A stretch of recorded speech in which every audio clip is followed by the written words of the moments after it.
I'm Gabriel Morency for Sports Interaction. We've got another great weekend of sports lined up. But before we hit it, let's congratulate the Chicago Blackhawks for winning their first Stanley Cup since 1961. And more importantly, I want to congratulate all you Chicago Blackhawk backers out there who stepped up and in before the season started and laid it down. Got that juicy number. Maybe you took them before the playoffs started, got a juicy number, or maybe you're like me and you only picked them to win the Stanley Cup. Now, I would pat myself on the back if I picked the Blackhawks in 6, but the bottom line is I took the San Jose Sharks to beat the Blackhawks in the Western Conference Finals. It is what it is, but for the record, I also picked the Los Angeles Lakers in 6, and I'm not going to deviate from that. Now, let's talk about that other cup. Yeah, you know that other one, the World Cup. Now, how serious are people about winning some money in South Africa? Evidently, vultures are nearly extinct right now, and I'm not talking about media members.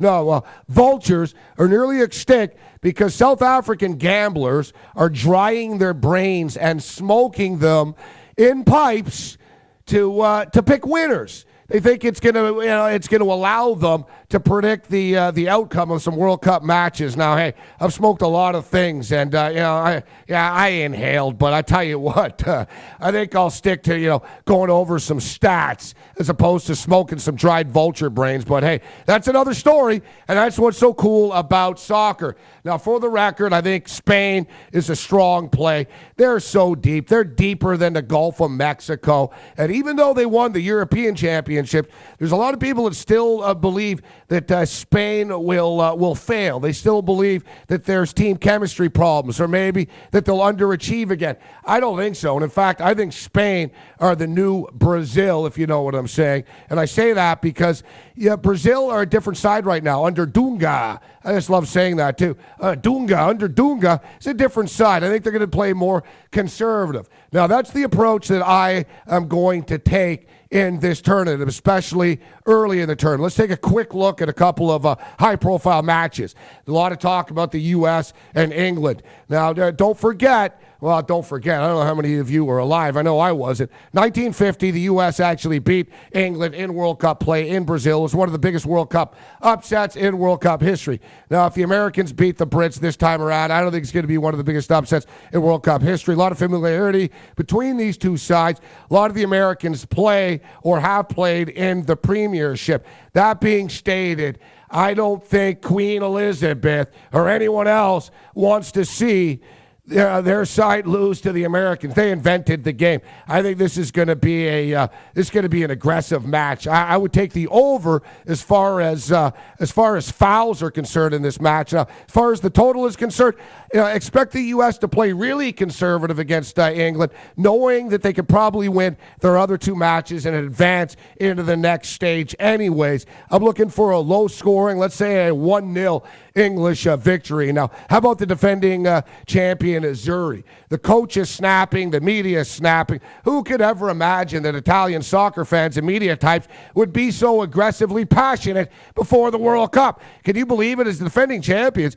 the Azzurri are not getting a lot of love. They don't even know what kind of system they're going to be running. And last time I checked, hey, the tournament's begun, guys. You know what? Paraguay's going to be dangerous. And Barrios gives a whole new meaning to the term Barrios booty, not to mention Santa Cruz. Paraguay's a sleeper in this tournament, and even the most ardent Azzurri fan seem to be a little bit concerned about their side.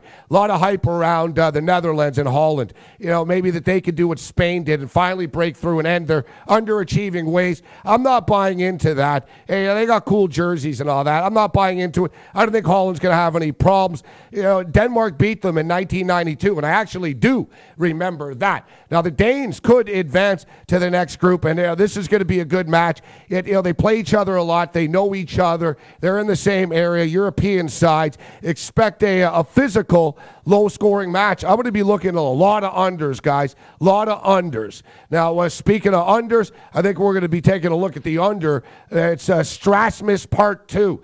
the Strasburg mania continues, and there's a big push to get the Washington National Cleveland Indians Sunday afternoon game moved to prime time.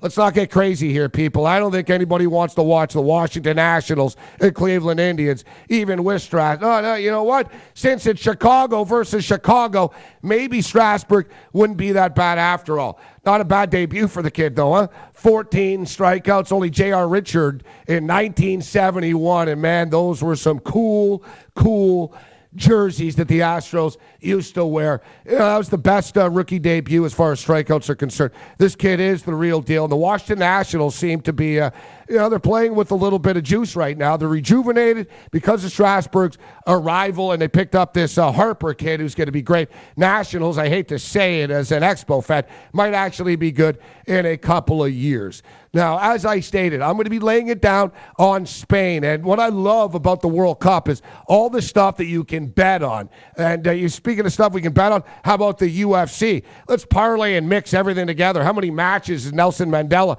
going to check out? Check out the World Cup specials. Some great stuff. I like the over in the total red cards as well. Now, speaking of the UFC, we're going to be laying it down. Sentimental choice on the Iceman Chuck Liddell.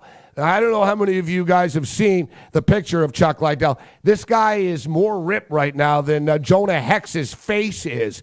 Now, say what you will about Chuck Liddell, and you can't train your chin. Yet, Rich Franklin's been through a few wars in its own right, and I don't understand why people criticize a card before it goes down. UFC and fight cards are like trades, sport trades. You don't know what happens till a couple of years down the road when you trade. You don't know whether a card's going to be great or not until you see what goes down, and I think there's some quality fights. Carlos Condit, Rory Markham, that's an interesting tilt. Claude Patrick, a Canadian, making his UFC debut. That's a good one as well. Now, I'd be lying if I saw any really stone-cold locks on this card, but I am going to do it old school style. I'm going to take a look at Chuck Liddell, and I'm also going to take a look at Mirko Cro Cop. I think Cro Cop is interested. I think potentially he might be back. Pat Barry might be awestruck. Pat Barry's favorite fighter happens to be Mirko Cro Cop. Either way, we know somebody's getting kicked in the head, and hey, that's always a good time. There's other stuff. We've got Formula One races in Montreal. We've got arena football. Check out the board and lay it down and win. I'm Gabriel Morency for Sports Interaction. May the winners be yours.